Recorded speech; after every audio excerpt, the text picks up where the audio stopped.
Good evening, and thank you for joining us tonight. I am delighted to have Miss Cyntoia Brown-Long with us.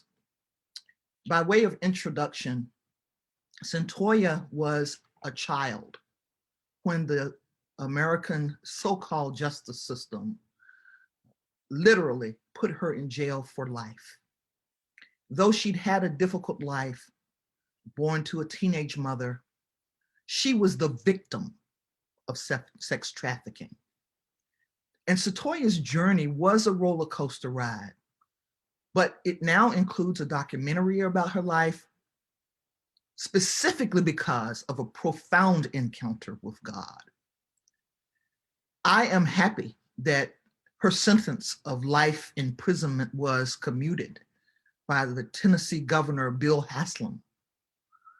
But I'm much more delighted that while in prison, she encouraged herself and utilized her time to educate herself and to understand more specifically the problems that sent her to that place.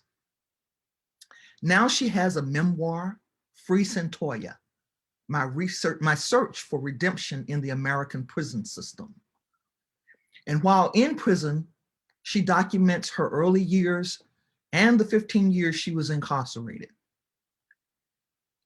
I'm excited about her testimony, her statement, her talk tonight, because it is a subject so very dear and near to my heart, one in which we must open our eyes to how sex trafficking of our little girls threatens their very existence. Cyntoia hopes her story will not only inspire others, but also shine a light on the injustice that people still face on a daily basis. And so we have turned this time of Mobile Institute, Necropolitics. What is the Ecclesial Response? She begins with the keynote, but tomorrow morning we'll have a book talk by my esteemed colleague, Dr., and I should also say Reverend, Christoph D. Ringer, who has written a book entitled Necropolitics, the Religious Crisis of Mass Incarceration in America. We highlight Cyntoia tonight because the uptick in women and girls going to prison started to take place right at the time she entered. And so if we're not careful, the effort for the numbers of us who still remain to send us into an invisible place continues to threaten our very existence. I look forward to how you might respond to Cyntoia's talk by having you put any questions you might have in the Q&A section. And let's keep the chat areas open for your own comments. Thank you, and please enjoy the opportunity to hear from one who I believe has been touched by God. I present to you Miss Cyntoia Brown-Long. Hello, good evening, everyone. My name is Cyntoia Brown-Long, and I'm living, breathing proof that whom the sun sets free is free indeed. 15 years ago, at the age of 16, I was told that I would spend the rest of my life behind bars, but everything changed when I learned to put my faith in God. The physical prison I found myself in was just one of the holds that was keeping me captive, though. In order to truly be free, I would have to first find redemption while trapped in an unforgiving institution. My journey is not just about the legal system or the pipeline that led me into it. It's also a story about the church and about my own relationship with God. I grew up spending every Sunday morning and Wednesday night in a missionary Baptist church. My mother made sure of it. On the days that I stayed awake for the sermon, I heard a lot about scripture, but nothing ever stuck with me other than the preacher insisting that if you didn't get baptized, you would surely go to hell. So the choice to be baptized soon after I was 11 was a fairly easy one. Outside of church, life wasn't as clear cut. I grew up an adopted biracial child in the South at a time when there weren't many other people in my community who looked like me. I was an outcast and was constantly interrogated on whether I was Black or white and why I didn't look like my parents. I struggled to adapt socially, and in response, I was withdrawn and preferred to sit in the classroom and complete my assignments alone without any help from the teacher or the other students. When I rejected help or refused to work in groups, I was labeled as having a bad attitude and found myself constantly at odds with the teachers. I visited the principal's office on a regular basis, and I quickly became known as the bad kid. The smallest eye roll or smart remark was all the excuse that the teacher needed to get me sent in school suspension. And after so many trips to ISS, then the school would suspend me altogether. Once I had gained the reputation of being the girl with the bad attitude, I became a problem. And the easiest way for the school to handle problems was to get rid of them. The school quickly labeled me as my classmates had and looked for any excuse that it could find to push me out. Thanks to a zero tolerance policy at my middle school, a bottle of caffeine pills sent me to alternative school when I was just 12 years old. In alternative school, I was surrounded by kids who were older than me and had all underwent their own experiences with being outcasts in a learning environment. Many of them had already had encounters with law enforcement, and the rest of us were well on our way. Things for me just began to spiral out of control so quickly. And I can remember my mother's constant refrain being, "What are you thinking? And why can't you just go to school and learn like everyone else?" But I wasn't like everyone else. I couldn't find my place or my identity in this world, and that had always been at the heart of my problem. It took less than 6 months from the time that I entered alternative school for me to actually end up in juvenile court. And my charge partners were 3 of the older kids that I had met there at the school. At this time, I was still attending church regularly. Every evening, my mother would sit by the living room window with her heavily highlighted, page-folded Bible in her lap. I said grace before every meal and the standard, "Now I lay me down to sleep," every night before bed. But that part of my life seemed to have nothing to do with how I encountered the world. My religion was just part of my routine. It was just something that I was supposed to do. There was no real connection for me. In fact, the only real overlap was when I had to go to the front of the church at altar call for getting in trouble at school. But instead of feeling like I was going up there to get support, I ended up feeling embarrassed that I couldn't stop sinning in the presence of a bunch of saints.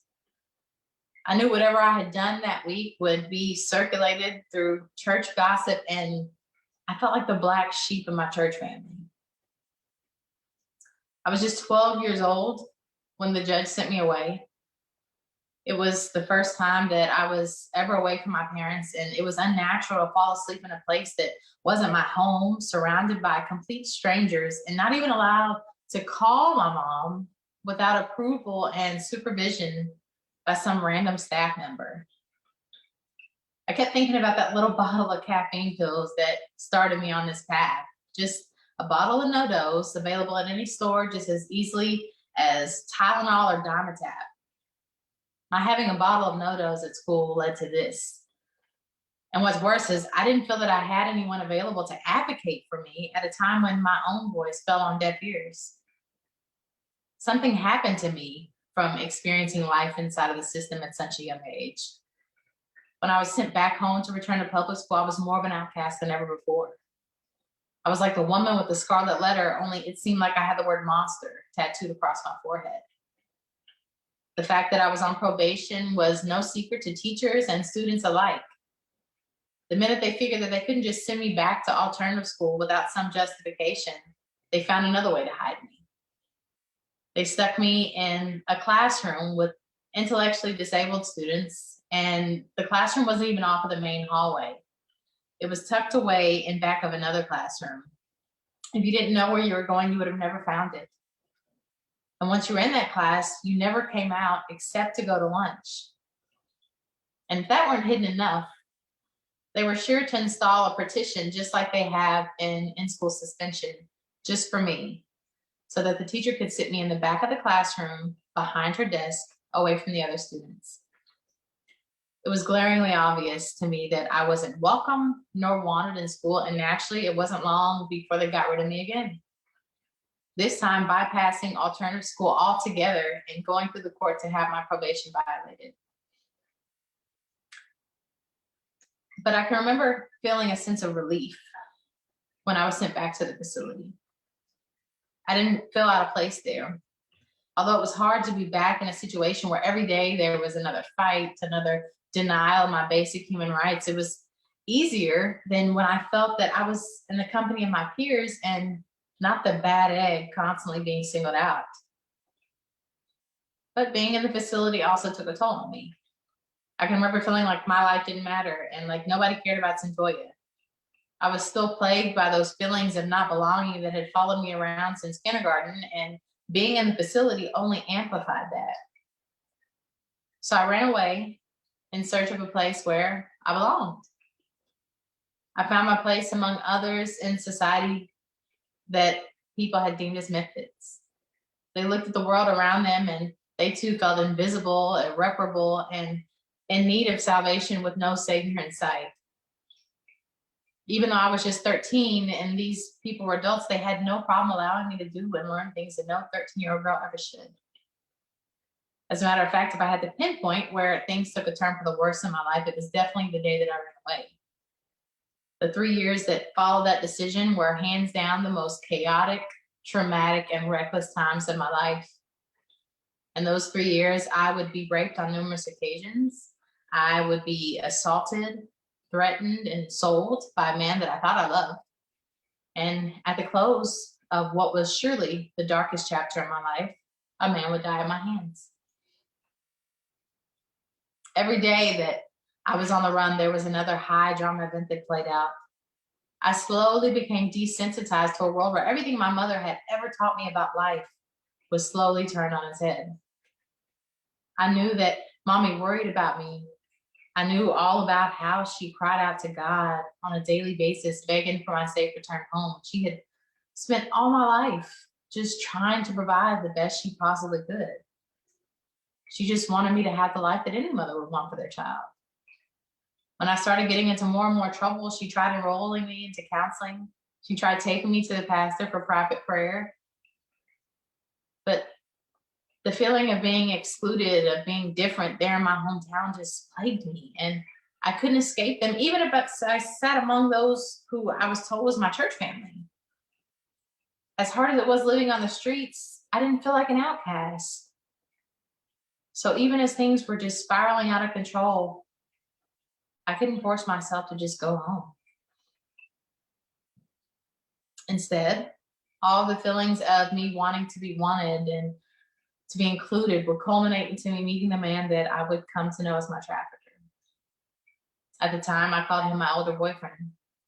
His name was Cut, short for Cutthroat, and if anyone would have ever told me that he was my pimp, I would have told them they were crazy. He was 24 and I was just 16, but he told me the thing he liked most about me was that I was mature for my age.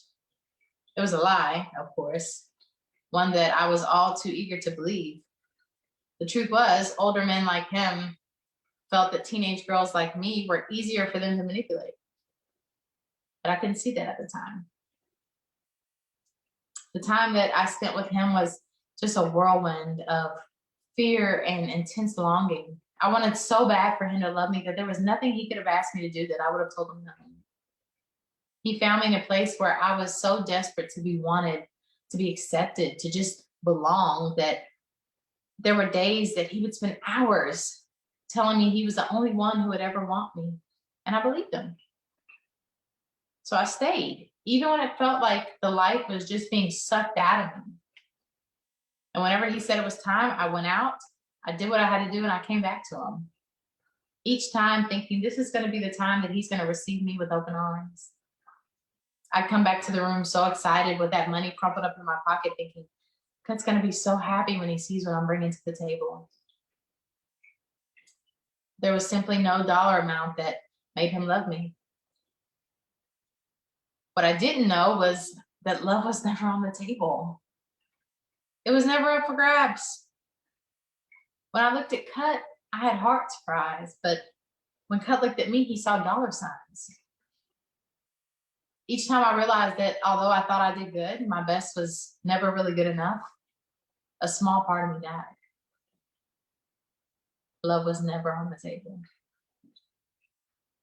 On August 7th, 2004, Cut sent me out from my room for the very last time. After once again walking into a situation where I eventually found myself trapped, I shot and killed the 43-year-old man who picked me up for sex that night. Once again, I found myself going through the court system.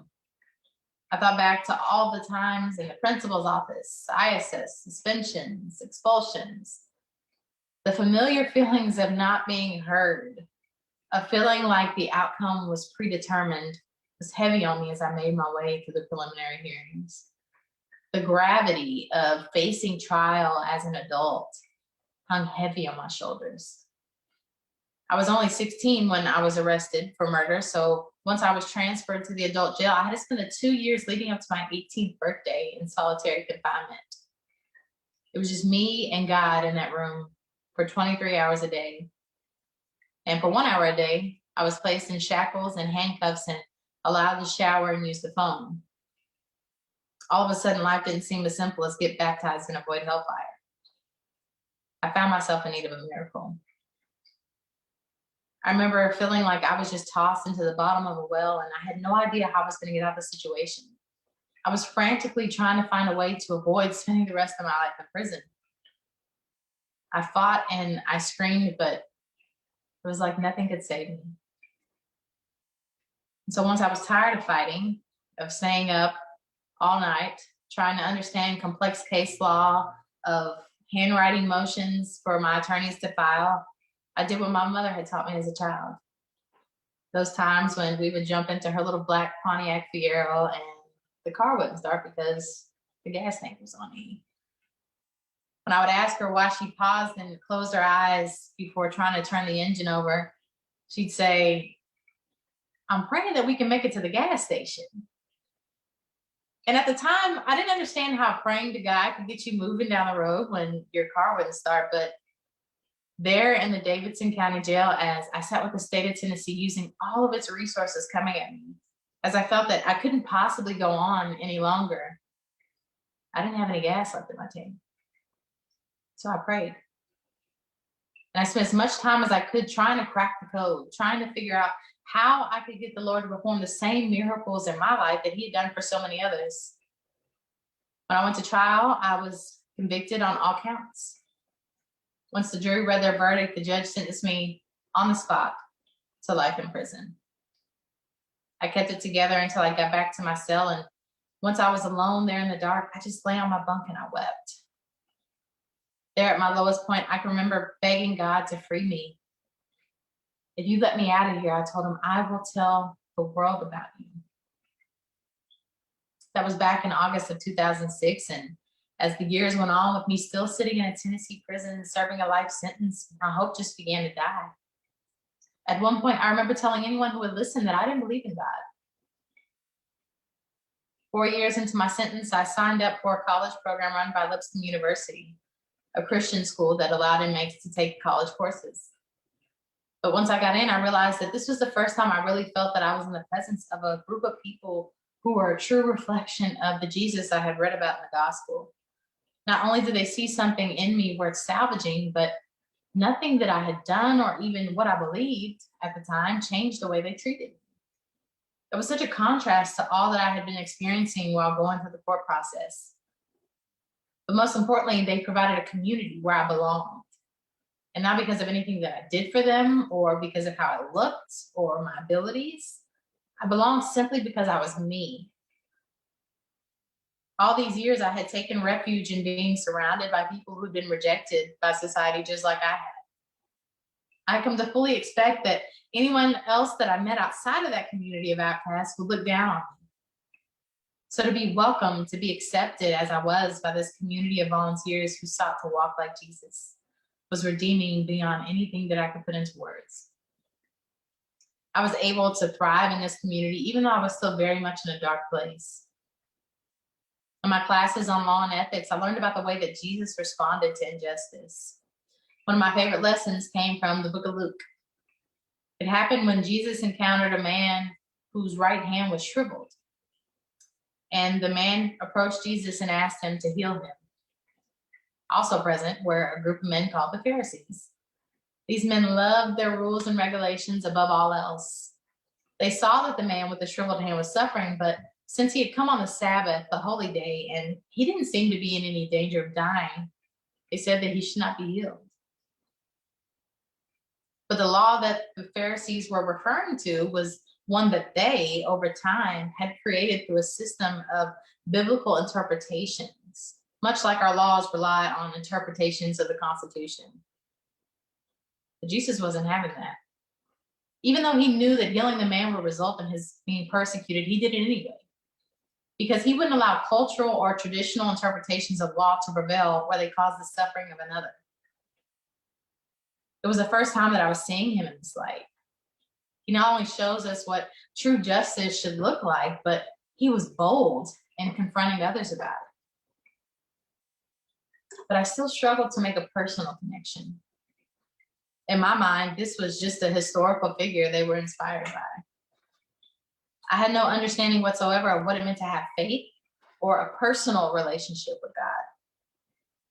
And I saw absolutely no connection to the God of the Bible and my own life here on this earth. When one of the prison employees told me with absolute certainty that I would not get out of prison until I came to Christ, I dismissed her.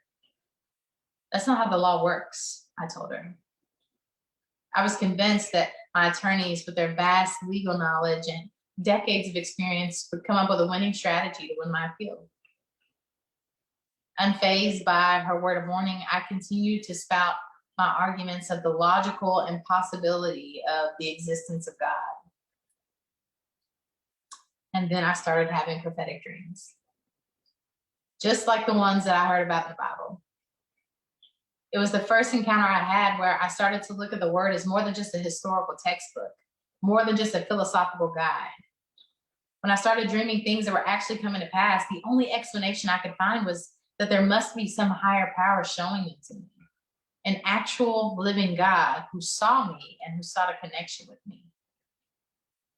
And to be honest with you, after living so long in the shadow of doubt and denial, it scared me a bit. I put it to the back of my mind and didn't really speak about it for fear that I might be labeled a lunatic. But this was something that I just couldn't explain away, and it had shaken my entire belief system. In November 2016, my last appeal was denied. Even with the best lawyers money could buy, 7 in total, including a Porter, Tennessee Supreme Court judge, a former criminal court clerk judge, and several other attorneys. Every court that I went before to ask them to overturn my conviction, they told me no. But just when I was starting to think that I may never get out of prison, God sent me another message. This time it came in the form of a letter from a young man in Texas named Jamie. In the letter, he told me that God is bigger than any judge, any jury, or any law on this planet.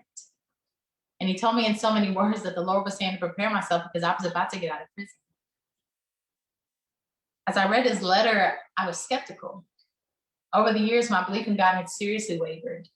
Every time I was shot down by the court, I felt like my prayer was not answered, which gave me more reason not to believe in God. And even with the dreams that I was having, there was still a part of me that was hesitant. When I told Jamie that I didn't believe religion could free me, he told me I was right. He said that I would only find freedom through relationship. And as I processed what he was saying, I realized that all I had ever been taught about relationship was transactional. And it always involved me giving more of myself than the other person was willing to give in return. But having a relationship with Jesus wasn't about what I could offer him in exchange for what he was offering. On the contrary, there was absolutely nothing that I could possibly do to earn his love or be deserving of the level of grace that was waiting for me. All he wanted was my time, my attention, for me to devote myself to him instead of this world, the world that didn't love me back, the people who saw me as a means to an end, the pursuits that led to absolutely nowhere. If I gave him just a fraction of the attention that I gave all of those things, Jamie assured me that I could experience fulfillment unlike anything else I had ever experienced in this life.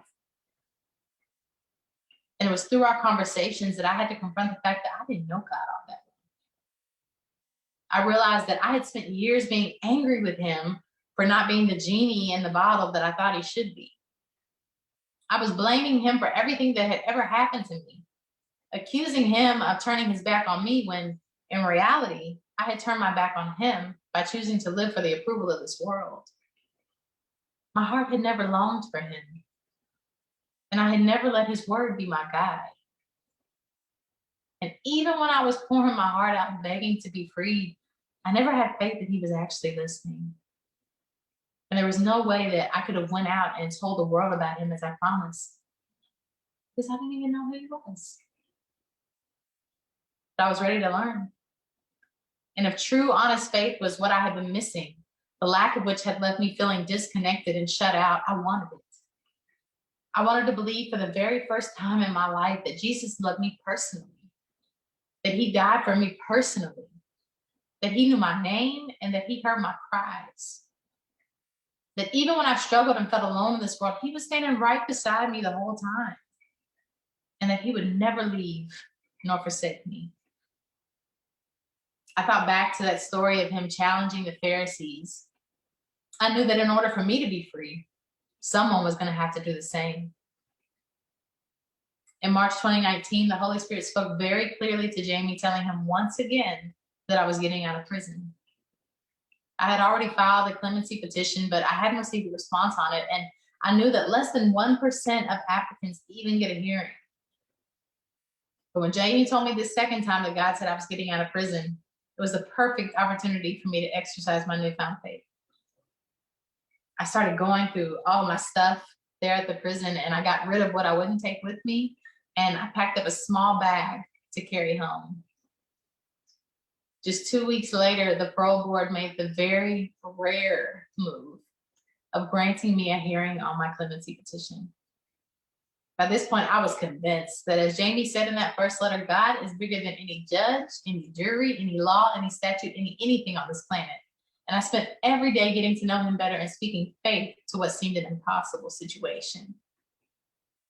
Jamie and I continued to sit on the prison phone and pray for God's will to be done in my case. We prayed for God to touch the hearts and minds of anyone who would have any contact with my petition. As we prayed, we saw support for my case grow tremendously. But for more than 6 months from the time that I had my hearing, there was silence. And then I had another dream. This time I dreamt that I was being released from prison in the dark as it rained, and I had that dream twice. We knew without a doubt that it was the Lord speaking, and Jamie and I would watch the forecast every day in full anticipation. There were people around us that tried to speak doubt on the situation, quoting odds and worst case scenarios, but we remained steadfast and we held on to what the Lord had said to us. Then finally, on the morning of January 7, 2019, I was called down to the prison's visitation area. It was a clear day and the sun was shining, but as I made my way down the sidewalk, small raindrops started falling. I thought back to that dream of me getting released in the rain, and I just began to praise God right there on the sidewalk. When I made my way to the visitation area, my attorney gave me the news that Governor Bill Haslam had ordered that I be released from prison.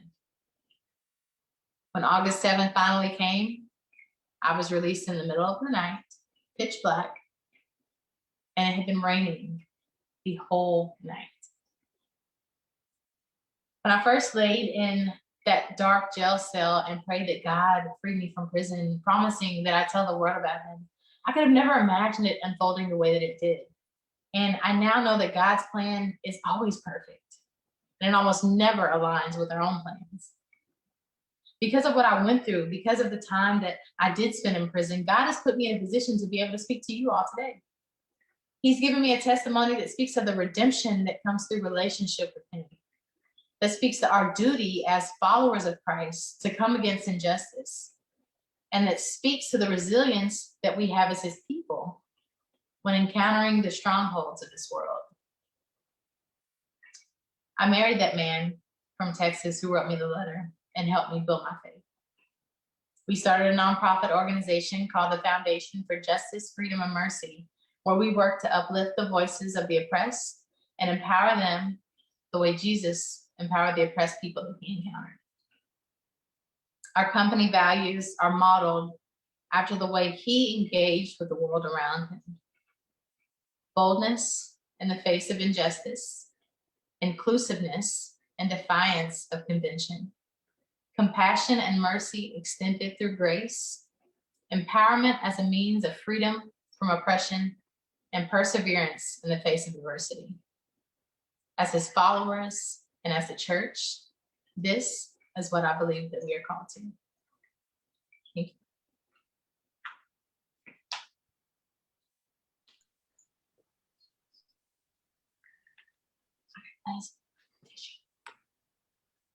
Cyntoia, I want to thank you for that very heartfelt statement of love. Your life is a testimony, and you've shared with us so openly and honestly, and I am just moved. I want to invite my very dear friend and colleague, Reverend Dr. Geraldine Eulenberg, to join me as we engage you in a conversation. I also want to encourage anyone listening to write your questions, if you have any, for Cyntoia in the Q&A. And while we wait for those who have been, I'm sure, moved by your testimony as well, some of whom will probably need to sit with it in order to really know what God is perhaps putting on their hearts, I want us to engage a little bit. And I'm going to ask the first question. Did you, at any point in time in your 16 years, understand what sex trafficking was? I did not. You know, I had always thought that sex trafficking was something that happened to people in other countries. It didn't happen to girls like me. When I thought of sex trafficking, I thought of people being smuggled in the back of vans, snatched off the street and held in dungeons where they're made to be sex slaves. But that's not the case. That's not what sex trafficking really looks like in our country. There may be some international cases that look like that, but it's more prevalent here for young girls to experience stories just like my own. And so was the idea of that as a defense ever brought up in your case? It wasn't. And, you know, it was always a fact. It was always a fact that it was happening, but it was the way that it was looked at. The prosecutor, the detectives in my case, they called me a prostitute. They said that I was a child prostitute. So the implication was that this was an act of volition instead of me being violated. Mm-hmm. No child can consent to being exploited. Children cannot consent to having sex with adults. And it's very clear that there's federal statutes that say anyone under the age of 18 that is engaged in commercial sex is a sex trafficking victim. But that didn't play out there in that Tennessee courtroom. And I want to ask this question not to project an answer onto you, but when we think in terms of necropolitics, we're really talking about the politics that would in some ways appropriate a particular understanding or presumption of you versus someone who doesn't look like you necessarily. And would you say that your encounter with the prison system, and more particularly the criminal justice system, had the capacity to treat you differently because of embedded presumptions? Oh, absolutely. And, you know, there's studies, you know, that actually show that this isn't just some feeling or some, you know, some hunch. There's actual studies that show people who have different economic backgrounds, people who have different racial backgrounds don't receive the same treatment as other people who are deemed more worthy. You know, that plays out in prosecution. It plays out in whether you're seen as a victim and whether you actually receive services. That's a real thing. Doc, I'll yield to you. Cyntoia, thank you so much for the opportunity to hear your story. Thank you for your brave way of sharing and being vulnerable to the public that is listening tonight. I would like to begin by asking you, you mentioned a lot of your faith foundation, and yet in your day-to-day life that kind of just went away, so to speak. Upon entering into the prison system, I'm sure that you encountered many other young girls like yourself or young teenagers. If you had to just talk a little bit about what some of the challenges that many of women of color, young girls of color are up against, talk about those challenges a little bit that you experienced while you were incarcerated. Is their experience similar to yours? Absolutely. And honestly, many of the people that have had experiences similar to mine, you kind of just look at that as the way of the world. And it's so disheartening, like, especially when you come out of that and you see, you don't have to live this life. There are other options for you. Like you can be successful in this world too. Don't think that just because you were raised in a situation where a lot of people around you who are resorting to this, that has to be your destiny. It doesn't. And so it's very sad. And as far as like with faith, it's man, when I tell you, it's like a wasteland in there. It's really difficult. So many people come in, there are so many groups that are coming in, so many different churches that are actually coming into the facilities, but that connection isn't being made. That connection isn't being made, and that understanding of what it means to have a relationship versus having religion, like that's not really coming across. And so you have a lot of young women in there who are really hurting, really trying to figure out, how to navigate the trauma that they're carrying with them. And they can't find any release for that. They can't find any place, where they can actually, be poured into. It's just, it's very sad. It's unfortunate. Thank you for that. Let me ask you one other question, because obviously you spent time with lots of people who have had similar situations, felt ostracized, devalued, whether you were in or outside of incarceration, and yet you knew this understanding, or what you described as practice in your life, of prayer and hearing or reading about God or the Bible. What could the church do, either before you entered prison or once you were there? How could the church in general, and I'm talking about all churches, any churches that came in, how could they make young women, young girls feel embraced, feel empowered, feel wanted, feel loved? What could the church do? There needs to be more space for relationships to actually happen. And I feel like that's missing. Like, of course, you need to study the word, you need to read the word, but like, let's talk about it and engage with me. Make it practical. Help me to really understand what it is that I'm reading, and help me to really understand, what Jesus was about. Help me to understand like how to really just engage with him in a way that has meaning that can apply to my life. Because I feel like that's really lacking. Of course, there were a lot of people who would speak to me, who came from the church, who would speak to me while I was in there, but it really never connected. When my husband was able to get through to me, he shared of his own experiences, of his own faith, his own struggles, and how the Lord had helped him through that. I had never really had that from anyone. A lot of people quoted scripture to me, but they really didn't talk to me about like the real life of it. Like, really talk to me about what's real with Jesus, and like how it's really relevant to what I'm going through right now. It's just not some text. It's just not something that doesn't apply that you can read through. It's not an inspirational book. Like, no, this is real. Thank you so much. Dr. Smallwood? Yes, Cyntoia, we have a couple of questions. Keith Jossel, and I hope I'm pronouncing your name correctly, writes, "Thank you, Cyntoia, for sharing with us tonight. No one would ever know you were imprisoned with your incredible articulation, biblical knowledge, and mental saneness. Do you ever think about how you've come through the fire better than most? If so, how do you think about that today?" All the time. And I'm telling you, it's just by the grace of God that I've come out of it, of sound mind, and the way that I am now. And it's all him, because I'm telling you, just solitary confinement.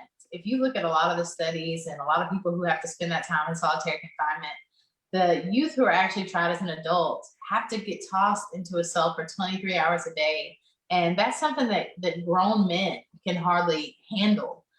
It's horrible psychologically.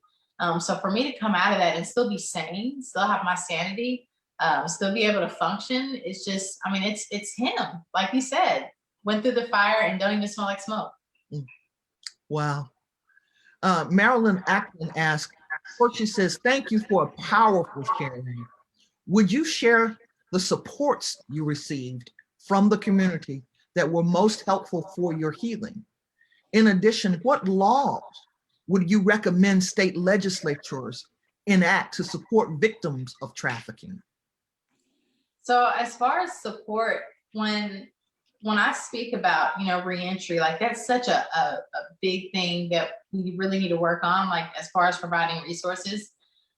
A big reason why I'm successful now, or why, I've successfully been out, was able to hit the ground running, is because I came out to something. I came out to a husband that had prepared a home for me. I didn't have to worry about where I was going to live. I came out to people who were willing to take me in as employees, but thankfully I didn't have to do that. I can work for myself. And so a lot of these things, employment, housing, those are basic things. But when you're coming out of prison and you don't have those things, it can pretty much turn your entire world upside down. Some other things you don't think of is healthcare. Healthcare is something that, you need healthcare. You need healthcare services, especially when you're coming out of prison. You don't get healthcare while you're in there. It's horrible. And whatever conditions you have while you're in there, they're going to be aggravated, and you come out and you need all of this care. You look for different plans, which are expensive, by the way. The plans are not going to give you the coverage that you need, the amount that you need for a year to even cover the services that you're going to have done. And it's really difficult. I would love to see if the legislator would pass something providing healthcare vouchers for people who are coming out of prison, providing housing vouchers. I know they have a certificate program where you could be employed. I don't see how that really is helpful. I don't know many people who are coming out of prison that have found that to be helpful. But I would love it to see if they maybe had some vouchers for housing and things of that nature, just the basic things that you need to get by. Because it's difficult. It's difficult for anyone, but it's especially difficult for people who are coming out of prison. Joy Thomas asked, I am a part of a prison ministry group in Oklahoma. There are so many restrictions on what we can and cannot do. What are some strategies that prison ministry volunteers can do better in order to make an impact for the kingdom of God? That is such a good point. A lot of the volunteers have said that, there's so many groups in the community who want to actually get in there to the prison, and they want to minister, they want to help, they want to provide resources. But number one, there's the obstacle of even getting into the prison. If you can get approved to come in as a volunteer and have groups, then you have PREA, which is the Prison Rape Elimination Act, where there's all these different things where you can't actually have relationship. And, that's one of the things that you need. That's one of the things that's important to these people who are incarcerated, who've been removed from society. They need that relationship with people in the community that can serve as positive mentors to them. And you're really blocked from that. One of the things that they did in Tennessee is they had a program called Take One, where different churches could sign up to mentor people who are coming out of prison. And they kind of eased the restrictions on what kind of, contact that you could have with the people who are incarcerated. If you could call them, if you could have letters, if you could have that relationship being established, maybe going to the legislator and asking for something like that to be enacted. Another thing that you could do is just, go there to the prison and talk with them and let them know about some of the things that you're trying to do, some of the things that, they're causing. I can't promise you that they're necessarily going to hear you out, but it's worth a try. But the main thing I would do is just, pray for God to show you what it is that's to be done, because that's pretty much the only thing that's going to help you when it comes to dealing with the prison officials. So Cyntoia, one of the things that you, in your story, intimate, maybe you don't say it so directly, but you intimate a real need for some reform. And maybe not even just reform. Maybe some things just need to be dismantled completely. But as you know, in the nation now, there is a lot of buzz about criminal justice reform. And I note that a number of really popular people joined the bandwagon for your release. You had people like Kim Kardashian West, Rihanna. I think I saw T.I. may have weighed in at some point. And that's not, all the time. Everyone wouldn't have that kind of attention. But some of it was a buildup because the folk at Lipston took interest. You took interest in what they were presenting. Then your husband began to write you. And so you had all things working together for your good. But my question to you is about how we can work on this idea of reform in a fashion that helps to eliminate the entry in as opposed to helping to bring people out. I want to prevent people from going. What are your thoughts about that? We need more programs in the community that people can go to. And a lot of that has to deal with the court. When people are brought before the court, the first response shouldn't be sending someone to prison. There needs to be community-based alternatives. You can actually go and talk with the court, present some of that with whether it's your county, the state court, it just depends. You can actually talk with them about some of those programs that you would like to do. I know there's grant programs.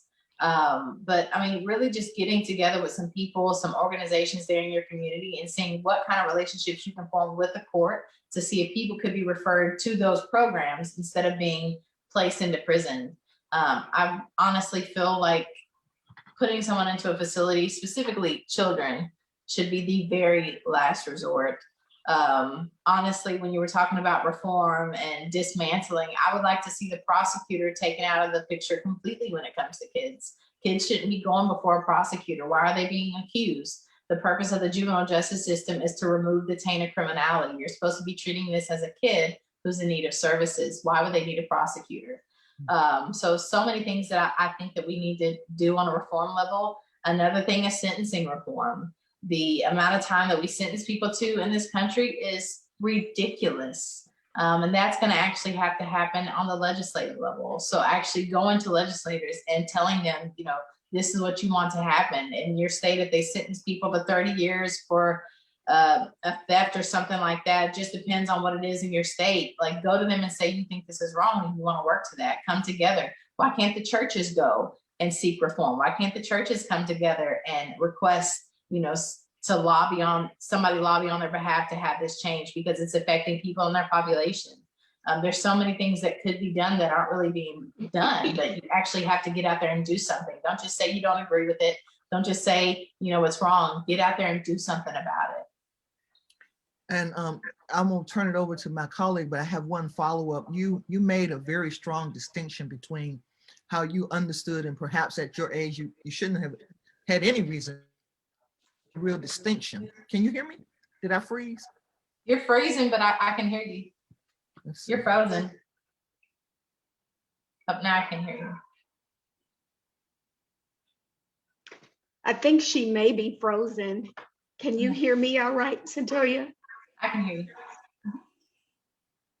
Okay, while she's signing back in, let me continue with the question and ask you, when you initially had your two encounters before the major sentencing or the shooting, during those two detention encounters, did you ever have an opportunity to have outside support, whether it be with the church or any other type of organization? So when you described the no-dose pills incident that you encountered at 13, and then again a couple of years later, while you were held during those times, were you ever exposed? Did you have an opportunity to contact anyone? Were churches or organizations at that level able to connect with people that were in those detention centers? I mean, honestly, I think it's unfortunate that, you have to make it to that point before you actually can get support from members of your community. And really, there's only been one time that I actually was connected with someone in the community. And that was after I had been, incarcerated in state custody for so long, and it was mandatory. And it was a 30-day aftercare period where I was assigned a mentor, and it was really helpful for me. But after that 30 days, I didn't see this mentor anymore. But when I was having trouble in the school, no one ever thought to refer me to community programs. There were several programs in the community. I had an IEP in place. No one thought, well, let's put this in the IEP that she can be referred to this program. No one ever thought to do that. When I first went before for my evaluation, after I was first charged, they didn't think to do that. They just locked me into a facility.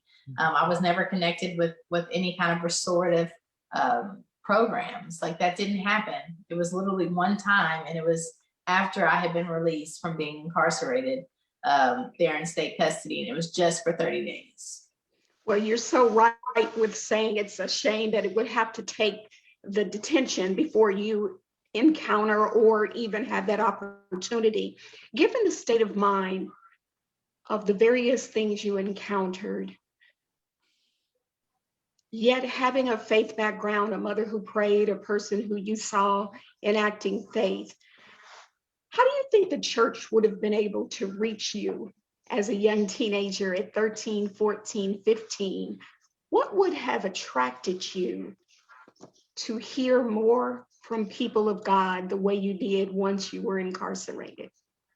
I ask that question because I'm looking for ways of all of us who work in the church, people who are listening tonight, who are part of the church, to be able to shape their programs in such a way that they can really help young people when, as you say, they're kind of spinning out or just really feel displaced.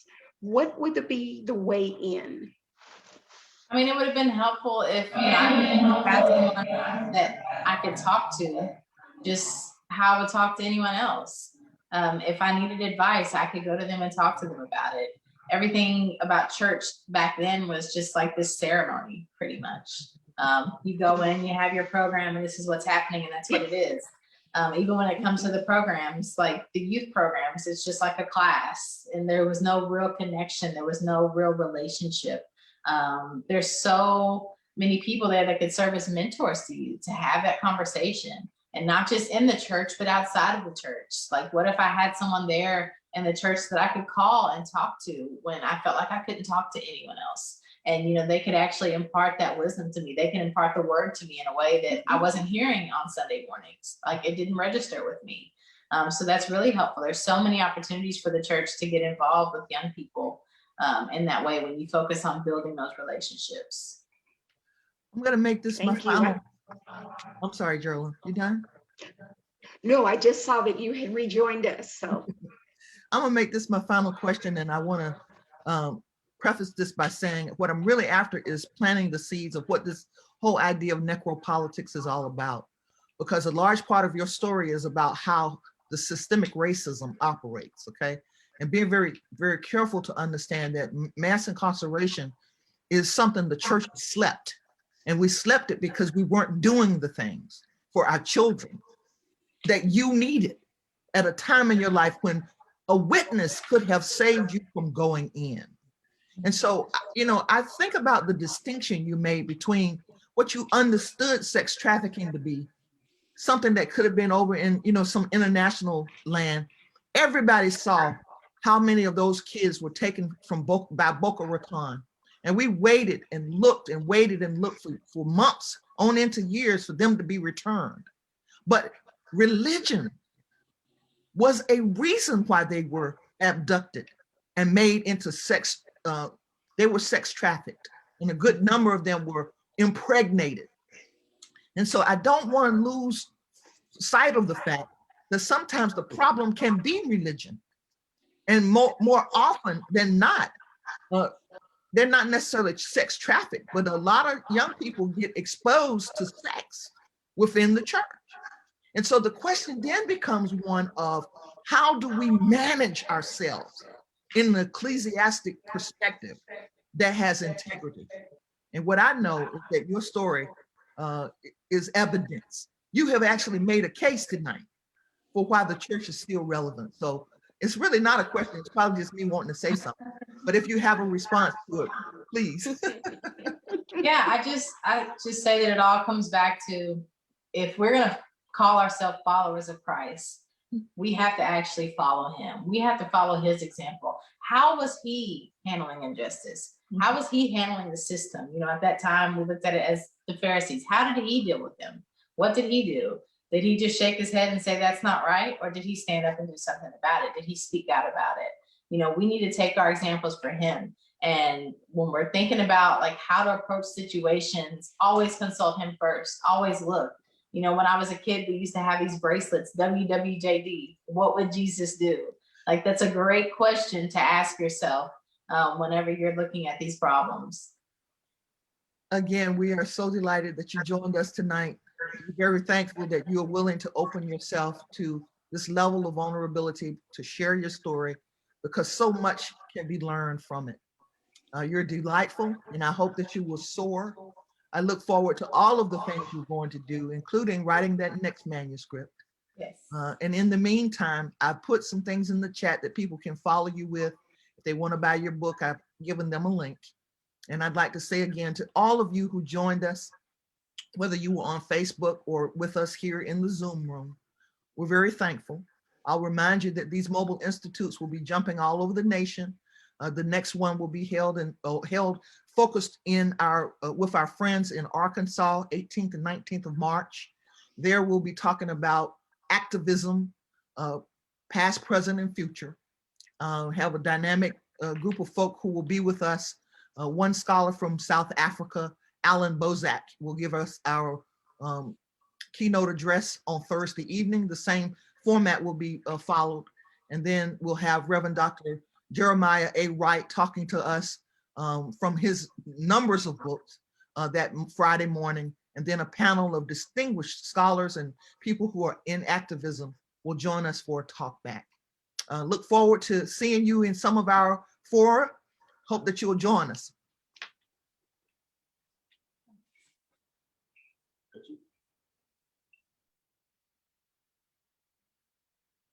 And tomorrow morning, we'll get started at 10 o'clock a.m. with our distinguished scholar, friend, colleague, Reverend Dr. Christoph D. Ringer, talking about his book, Necropolitics and Mass Incarceration. And with us will be Miss Gia Johnson. We'll be moderated by Bryson White. We'll have Marlon Chamberlain, Reverend Marilyn Pagan Banks, and Reverend Julian DeShazar. We know that this Mobile Institute won't be the same once these folks have said their piece. So join us tomorrow morning, if you will. We look forward to seeing you. It will be on Facebook and we'll also StreamYard. Have a good evening.